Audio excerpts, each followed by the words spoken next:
मित्रों, रामचरितमानस पे जो हमने श्रृंखला शुरू की, रामचरितमानस कही अनकही, उसी को आज आगे बढ़ाते हैं और बात करते हैं और कुछ नई सीखें, कुछ नई समझ लेके यहाँ से जाने का उद्देश्य है। मित्रों, अक्सर हम थोड़े से श्रम और थोड़े बहुत व्यवधानों के बाद थक जाते हैं और थक हार कर सोचने लगते हैं कि ऐसा मेरे साथ ही क्यों होता है। पर मित्रों, जिन भगवान के सामने हाथ जोड़कर संघर्ष मुक्त करने की प्रार्थना करते हैं, वे स्वयं संघर्ष के प्रतीक हैं। भगवान कृष्ण का जन्म जहाँ कारावास में हुआ और 12 वर्ष की आयु पर्यंत जब तक कंस मामा का वध नहीं हुआ, तब तक कोई न कोई उनके पीछे हाथ धोकर पड़ा था। भगवान राम 14 वर्षों तक निरपराध वन में विचरते रहे और असुरों का वध करते रहे। इसी दौरान सीता वियोग का महान दुख भी उन्हें झेलना पड़ा। दोनों का संघर्ष अत्यंत दीर्घकालिक एवं प्राण संकट से युक्त था। हमारे संघर्ष उसके सामने तृण मात्र भी नहीं। बात रामचरितमानस की चल रही है तो वहीं से प्रसंग उठाते हैं। हनुमान जी जब समुद्र लांघ रहे थे तो सागर ने मैनाक पर्वत को हनुमान जी को विश्राम कराने के लिए भेजा। जलनिधि रघुपति दूत बिचारी, तय मैनाक होय श्रमहारी।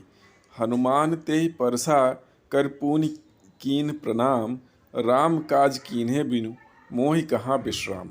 अर्थात जलनिधि ने हनुमान जी को श्री राम का दूत जानकर उनको विश्राम मिले इसलिए मैनाक पर्वत को भेजा, किंतु हनुमान जी ने मैनाक जी का स्पर्श कर उन्हें प्रणाम किया और विनीत भाव से कहा कि राम जी का कार्य समाप्त हुए बिना मुझे विश्राम कहाँ है। यह गोल सेटिंग और गोइंग एन एक्स्ट्रा माइल का सबसे अच्छा उदाहरण है। मैनाक पर्वत जहाँ एक ओर स्वर्ण का पर्वत था, वहीं थका देने वाले काम के बाद विश्राम भी कम लुभावना नहीं है। इन दोनों लुभावन स्थितियों का त्याग लोभ का त्याग है। जीवन में कई बार लोभ विविध विविध रूपों में हमारी परीक्षा लेता है। यदि हम विवेकपूर्ण निर्णय न लेकर प्रलोभन में फंस जाते हैं तो निश्चय ही मुसीबत में पड़ते हैं और अपनी हानि करते हैं। एक और दृष्टिकोण से यह बिजनेस एथिक्स की ओर भी इशारा करता है। जिस चीज़ की हमारी पात्रता न हो उसके प्रति हमें किसी प्रकार की आसक्ति नहीं रखनी चाहिए। 16P का आधार स्वरूप यही है। प्रोडक्ट, प्राइस, प्लेसमेंट, प्रमोशन सब का एक अनुपात होता है, सामंजस्य या पात्रता होती है। इसी को संस्कृत में नीतिसार में कहा गया है, मातृवत परदारेषु परद्रव्येषु लोष्टवत